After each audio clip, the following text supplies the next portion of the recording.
ভুতুড়ে গল্প। আধার যখন ডাকে, কেউ জানে না কাকে। ওয়েলকাম ব্যাক সবাইকে। আজকে খুব সাংঘাতিক একটি ঘটনা চলে এসেছে আমার কাছে, মানে একদম সত্যি ভৌতিক ঘটনা এসেছে আমার কাছে। যে এরকম ঘটনা ঘটেছে, আমাকে ঘটনাটা না পাঠালে আমি হয়তো জানতেই পারতাম না। এই ঘটনাটা ঘটেছে কাটোয়ায় একটা জায়গাতে। তো সেই জায়গাটার নাম আমি বলতে পারছি না, আর ঘটনাটা আমাকে কে পাঠিয়েছে আমি তার নাম আমি বলতে পারছি না, কারণ না আমার জায়গার নাম বলতে সে দূরে অস্বীকার করেছে, তাই আমি এগুলো বলতে পারছি না। ঘটনাটা শোনো, কেমন লাগে অবশ্যই আমাকে কমেন্ট করে জানাতে একদম ভুলবে না। ভুতুড়ে গল্প। আধার যখন ডাকে, কেউ জানে না কাকে। মিতালি খুব সাধারণ ঘরের মেয়ে। বিয়ে হয়েছিল গ্রাম বাংলার এক পরিবারে। বিয়ের সময় সামর্থ্যের বাইরে গিয়েও যৌতুক দেওয়া হয়েছিল। সবাই বলেছিল মেয়ে সুখেই থাকবে, কিন্তু বিয়ের 3 মাসের মধ্যেই সত্যিটা বদলে গেল। প্রতিদিন খোঁটা, গালাগালি, খাবার বন্ধ করে দেওয়া, আর রাত হলেই শ্বশুরবাড়ি ঘরের দরজা বন্ধ হয়ে যেত। স্বামী ছিল নেশাগ্রস্ত। শাশুড়ি বলতো, আর টাকা আনতে পারলে তবে মেয়েকে মানুষ করব। এক অমাবস্যা রাতে মিতালিকে মারধর করা হয় ভয়ঙ্করভাবে, কারণ তার বাবার পক্ষ থেকে আর টাকা আসেনি। সেই রাতে কেউ তার চিৎকার শোনেনি, কেউ দরজা খুলে দেখেনি একবারের জন্য। পরদিন সকালে বলা হয় মেয়ে ফ্যানের সঙ্গে ঝুলে আত্মহত্যা করেছে, কিন্তু গ্রামের মানুষ জানতো ওটা আত্মহত্যা ছিল না। মিতালির মৃত্যুর পর কয়েক মাস সব শান্ত ছিল। তারপর একে একে শুরু হলো অদ্ভুত ঘটনা। রাতে শ্বশুরবাড়ির উঠোনে শোনা যেত মেয়েদের কান্না, কখনো রান্নাঘর থেকে ভাঙা থালার শব্দ, আর সবচেয়ে ভয়ঙ্কর, রাত 12টার পর শোবার ঘরের দরজায় আলতো টোকা। শাশুড়ি এক রাতে দরজা খুলে দেখেছিল কেউ নেই, কিন্তু মেঝেতে ছিল রক্তমাখা শাড়ির আঁচল। সবচেয়ে আগে অসুস্থ হয় তার স্বামী।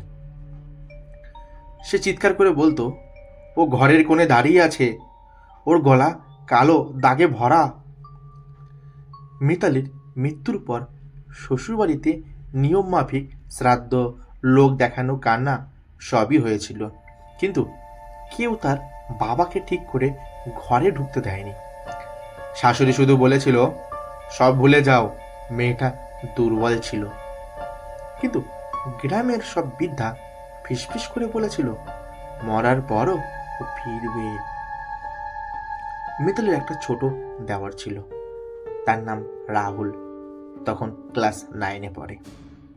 এক রাতে সে পড়তে বসেছিল, হঠাৎ তার কানে আসে খুব পরিচিত একটা কণ্ঠ, শাড়ির খসখসানি।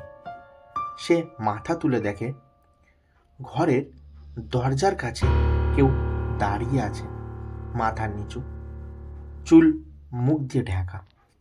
রাহুল কাঁপা কাঁপা গলায় বলল, বৌদি। মেয়েটি মাথা তুলেছিল, গলায় কালো দাগ, চোখে পানি নেই, শুধু অভিযোগ। সেই রাতে রাহুল জ্বরে পড়ে অজ্ঞান হয়ে যায়। পরদিন রাহুল জ্ঞান ফেরার পর সব বলে দেয়। ভয়ে শাশুড়ি চিৎকার করে ওঠে, চুপ কর, এসব বলবি না। তখনই বেরিয়ে আসে আসল সত্য, মিতালি আত্মহত্যা করেনি। সেই রাতে তাকে মারধর করা হয়েছিল, শ্বাসরোধ করে মারা হয়, তারপর ফ্যানের সঙ্গে ঝুলিয়ে দেওয়া হয়েছিল। ঘরে উপস্থিত ছিল স্বামী, শাশুড়ি আর বড় ননদ। সত্য বেরোনোর পর থেকেই ঘরটা বদলাতে শুরু করে। দেয়ালের কোণে কালো দাগ, যেন হাতের ছাপ। রাতে আয়নার ভেতর শাড়ির আঁচল নড়ত। আর সবচেয়ে ভয়ঙ্কর ব্যাপার, রান্নাঘরে হাঁড়ি ঢাকনা নিজে নিজে খুলে যেত, কারণ মিতালিকে শেষ দিনগুলো খেতে দেওয়া হতো না। এক রাতে বড় ননদ সিঁড়ি দিয়ে নামতে গিয়ে পড়ে যায়। পড়ার আগে সে চিৎকার করে বলে, ও আমার পা ধরে টানছে। তার মেরুদণ্ড ভেঙে যায়। সে আজও শয্যাশায়ী, কারণ সে শুনতে পায়, মা, আমিও তো কারোর মেয়ে ছিলাম। মিতালির বাবা শেষ পর্যন্ত থানায় যায়। কেস ওঠে, পুলিশ আসে। কিন্তু যেদিন পুলিশ প্রথম রাতে বাড়িতে থাকে সেদিন তারা শুনতে পায় মেয়েদের কান্না। একজন কনস্টেবল স্পষ্ট বলে, স্যার, এখানে কিছু একটা আছে। থানার বড়বাবু সব জায়গাটা ঘুরে দেখার সময় একটা জিনিস লক্ষ্য করে, দেওয়ালে লেখা বিচার চাই। এটা দেখার পর এই ঘটনাকে পুলিশ আর হালকাভাবে নেয়নি। মিতালির মৃত্যুর পর ফাইল আবার খোলা হলো। পোস্টমর্টম রিপোর্টে নতুন করে দেখানো হলো, এবার একটা বিষয় স্পষ্ট, গলায় দাগটা আত্মহত্যার দড়ির দাগ নয়, সেটা ছিল শ্বাসরোধের চিহ্ন। কিন্তু সমস্যা একটাই, সাক্ষী নেই। পুলিশ যখন সেই ঘরটা সিল করে ভেতরে ঢোকে সবাই থমকে যায়। ঘরের কোণে ভাঙা চুরির টুকরো, খাটের নিচে লুকানো রক্তের দাগ, আর দেওয়ালে নখের আঁচড়, যেন কেউ শেষ মুহূর্ত পর্যন্ত বাঁচার চেষ্টা করেছিল। একজন অফিসার খুব আস্তে করে বলে ওঠে, এটা আত্মহত্যা না, এটা লড়াই। ঠিক তখনই ঘরের আলো হঠাৎ নিভে যায়। অন্ধকারে শোনা যায় একজন নারীর কান্না, আমি মরতে চাইনি। পুলিশের একজন কনস্টেবল ভয় পেয়ে বাইরে দৌড় দেয়। সে চিৎকার করে বলে, স্যার, ঘরের ভেতরে কেউ আছে। কিন্তু আলো জ্বলতেই ঘর ফাঁকা। সেই রাতের পর থেকে মিতালির স্বামী অস্বাভাবিক আচরণ করতে শুরু করে। সে কাউকে দেখলেই বলতো, ও দাঁড়িয়ে আছে, ও সব শুনছে। এক রাতে থানায় বসেই সে হঠাৎ বলে ওঠে, আমি ওকে মারতে চাইনি, মা বলেছিল চাপ দে। এই একটা কথাই সব বদলে দেয়। ভোর রাতে মিতালির স্বামী থানায় গিয়ে পুরো ঘটনা স্বীকার করে নেয়। সে বলে, ও টাকা আনতে পারেনি, মা রেগে গিয়েছিল, আমি তো শুধু ধাক্কা দিয়েছিলাম। তারপরও নিঃশ্বাস নিতে পারছিল না। এর ঠিক পরেই থানার লাইট নিজেই ঝাঁকুনি খেতে শুরু করে। একজন পুলিশ ফিসফিস করে বলে, ও শুনছে। তারপর স্বামী ও শাশুড়িকে গ্রেপ্তার করা হয়। বড় ননদ আগেই শয্যাশায়ী, তাকে হাসপাতালে পাঠানো হয়।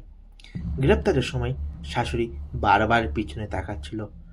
শাশুড়ি বলছিল, ও আমার পিছনে দাঁড়িয়ে আছে, ও ছাড়বে না।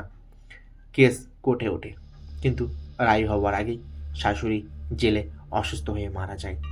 মিতালির স্বামীর সাজা ঘোষণার দিন কোর্ট রুম অদ্ভুতভাবে ঠান্ডা হয়ে গিয়েছিল।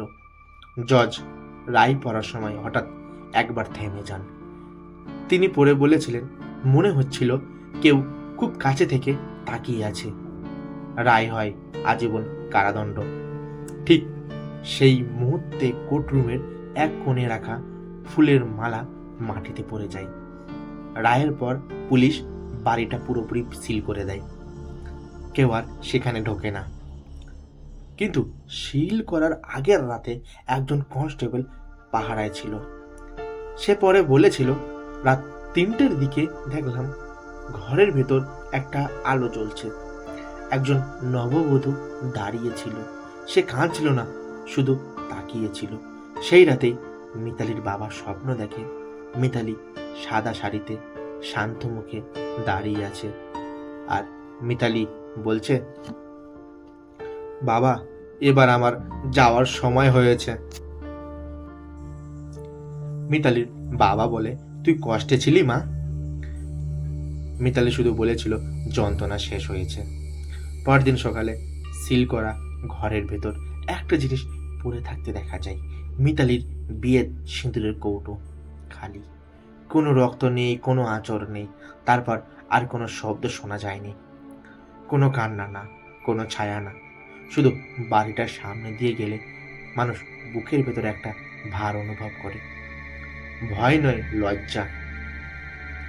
এই ঘটনা গ্রামের মানুষ আজও মনে রাখে, কারণ সবাই জানে সব ভূত ভয় দেখায় না, কিছু ভূত বিচারের অপেক্ষায় থাকে। যখন বিচার হয় তারা চলে যায়, কিন্তু প্রশ্ন থেকে যায় আমাদের জন্য, যদি মানুষ সময় থাকতে মানুষ হতো তাহলে কি ভূত যাওয়ার মতো?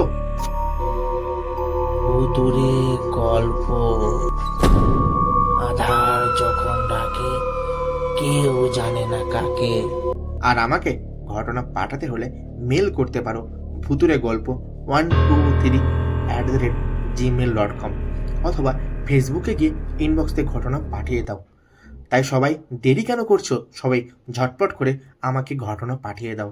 এখানে সবার ঘটনাই শোনানো হয়। তাই যারা যারা ভাবছো যে ঘটনা পাঠাবো কি পাঠাবো না, তারা ঝটপট আমাকে ঘটনা পাঠিয়ে দাও। এখানে সবারই ঘটনায় সিলেক্ট করা হয়। আর যদি ঘটনাগুলো ভালো লাগে তাহলে অবশ্যই লাইক, কমেন্ট আর চ্যানেলটাকে সাবস্ক্রাইব করে পাশে থাকতে একদম ভুলবে না।